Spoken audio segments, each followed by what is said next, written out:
October 1st, 331 BC. A 25-year-old king faces the largest army ever assembled. 47,000 men against 250,000. The odds? Impossible. The stakes? Everything. In the next few hours, the greatest empire on earth will fall, and one battle will change human history forever.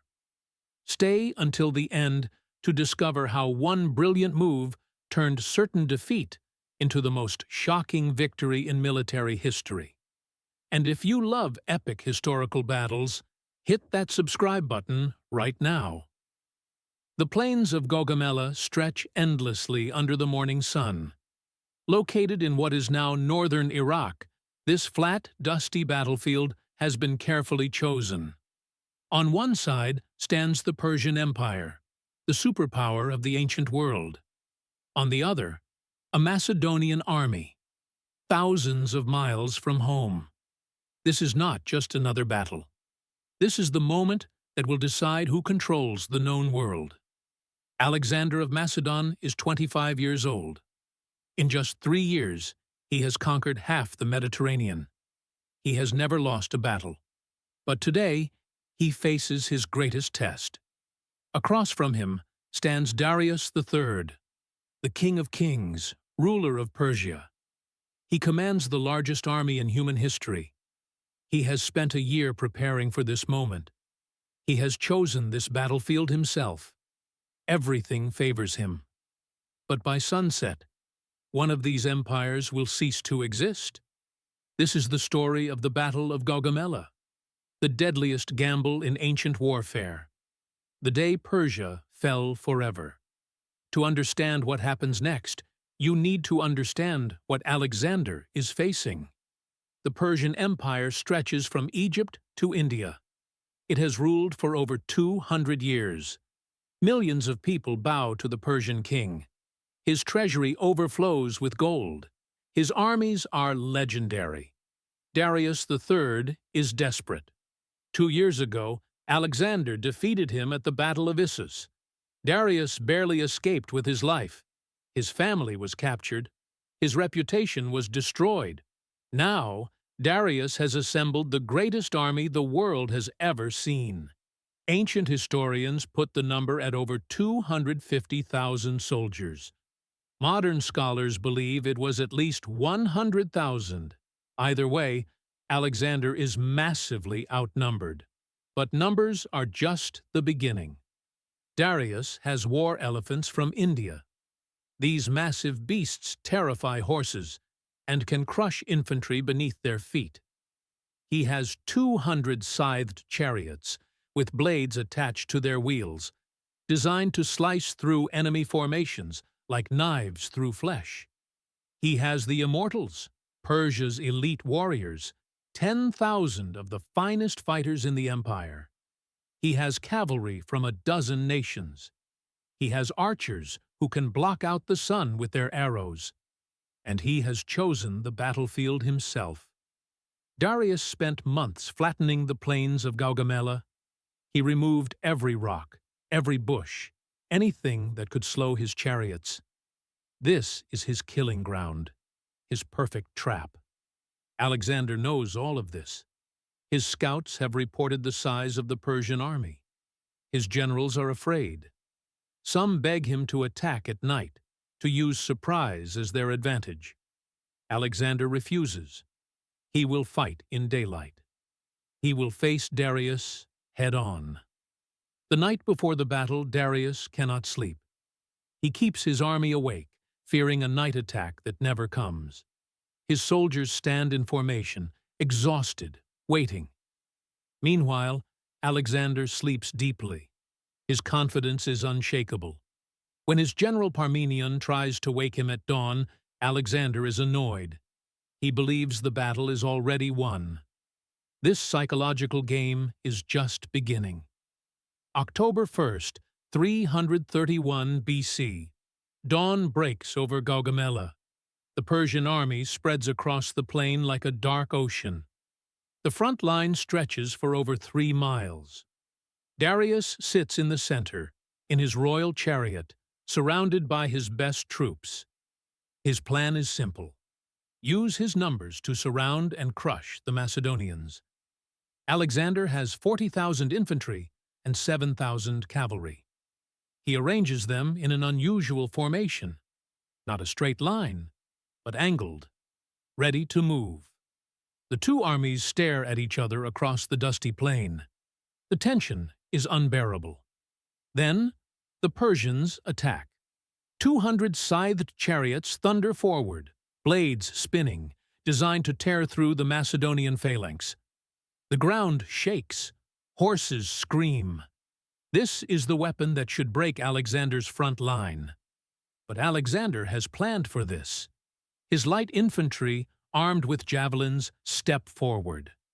They don't face the chariots head-on. Instead, they create gaps in their formation. The chariots race through the openings, hitting nothing.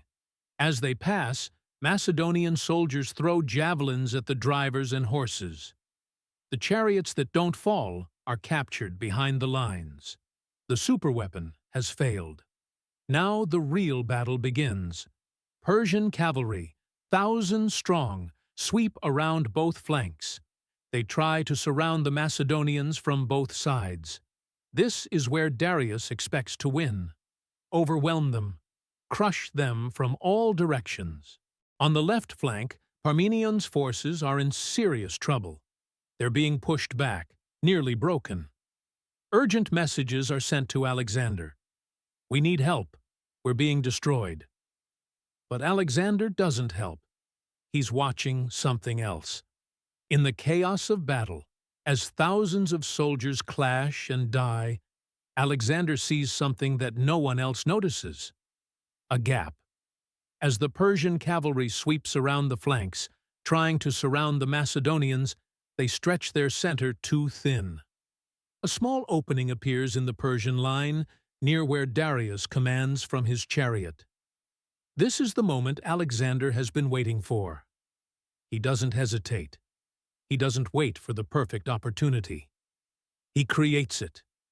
Alexander forms his elite companion cavalry into a wedge formation, a triangle designed to punch through enemy lines.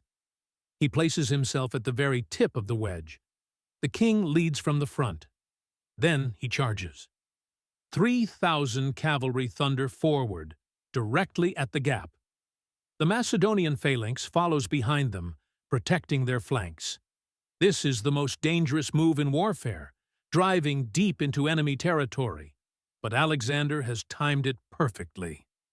The Persians try to close the gap. They rush soldiers forward. But it's too late. Alexander's wedge smashes through the Persian line like a spear through cloth. Soldiers scatter. The formation breaks. And suddenly, Alexander is driving straight toward Darius himself. This is not part of the plan. Darius expected a long, grinding battle. He expected his numbers to slowly overwhelm the enemy. He did not expect the enemy king to appear directly in front of him, covered in blood, sword raised, eyes wild with battle fury. The companion cavalry cuts through the Persian royal guard. Alexander is within striking distance of Darius. The two kings lock eyes across the chaos. And Darius breaks. The King of Kings, ruler of the greatest empire on earth, turns his chariot and runs. He abandons his army. He abandons his throne. He abandons everything. The moment the Persian soldiers see their king fleeing, panic spreads like wildfire. If the king runs, why should they stay and die? The Persian center collapses. What was an organized army becomes a mob of terrified men, all trying to escape. The Battle of Gaugamela turns into a massacre. The Macedonians pursue the fleeing Persians for miles.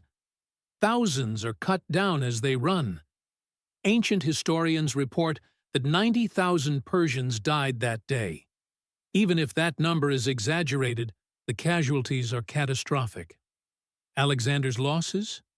Around 1,000 men. Some sources say even fewer. This is not just a victory. This is annihilation, Alexander wants to pursue Darius immediately, to capture him and end this once and for all. But he receives another urgent message from Parmenion on the left flank. They're still fighting. They're still in danger. Alexander turns back. He helps secure the victory. But those few hours give Darius the time he needs to escape.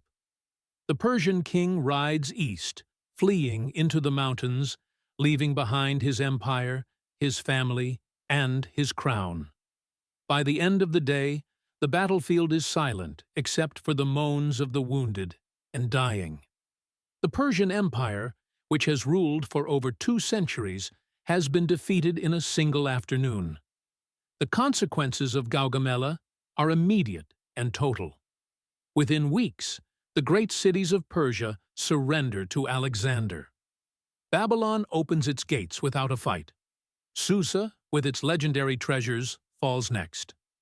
Then Persepolis, the ceremonial capital, falls to Alexander's army. Alexander declares himself King of Asia. He sits on the Persian throne. He wears the Persian crown. The empire that once stretched across 3 continents now belongs to a 25-year-old Macedonian. Darius III continues to run. He flees east, hoping to raise another army. But his own nobles have lost faith in him. A year later, he is betrayed and murdered by his own men. His body is found on the side of a road. Alexander gives him a royal burial. He respects his fallen enemy. But Persia is finished. The Battle of Gaugamela doesn't just end an empire, it changes the entire world. Greek culture spreads across Asia. Cities are founded from Egypt to Afghanistan. Languages mix. Ideas flow. The Hellenistic Age begins, a fusion of Greek and Eastern cultures that will shape civilization for centuries. All because of what happened on one dusty plain in northern Iraq. So how did Alexander do it? How did he defeat an army 5 times larger than his own? First, tactics. While Darius relied on overwhelming numbers, Alexander used precision and timing. He didn't fight the battle Darius wanted. He created his own opportunity. Second, training. The Macedonian phalanx was the most disciplined formation in the ancient world. Each soldier knew his role. They moved as one unit. The Persians had more men, but less cohesion. Third, leadership. Alexander led from the front. He risked his own life. His soldiers saw him fighting beside them. This inspired a loyalty that no amount of gold could buy. Darius, meanwhile, commanded from behind the lines and fled when things got difficult. Fourth, psychology. Alexander understood fear. He knew that if he could break Darius, he could break the entire Persian army. He was right. And finally, Darius made fatal mistakes. He chose an open battlefield, thinking his chariots and cavalry would dominate. But the open ground also gave Alexander room to maneuver. Darius focused on surrounding the enemy instead of protecting his center. When Alexander found the gap, there was nothing to stop him. One decision, one charge, one moment of panic, and an empire fell. The Battle of Gaugamela lasted only a few hours, but those hours changed everything. Alexander went on to conquer more territory, reaching as far as India. He would die at age 32, never losing a single battle. His empire would fracture after his death, but his legacy would endure for millennia. Persia would rise again under different rulers, but it would never be the same. The empire that once seemed invincible had been shattered by a young king who refused to accept defeat. On October 1st, 331 BC, 47,000 men defeated 250,000. It remains one of the most impossible victories in military history. A battle that should never have been won. A battle that proves that courage, strategy, and brilliant leadership can overcome even the most insurmountable odds. This was the day Persia fell forever. This was the battle that made Alexander the Great. If this story amazed you, smash that like button and subscribe for more epic history.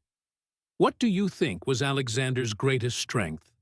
His tactics, his courage, or his leadership? Drop your answer in the comments below. And check out our next video, where we explore what happened to Alexander's empire after his death. Thanks for watching, and I'll see you in the next one.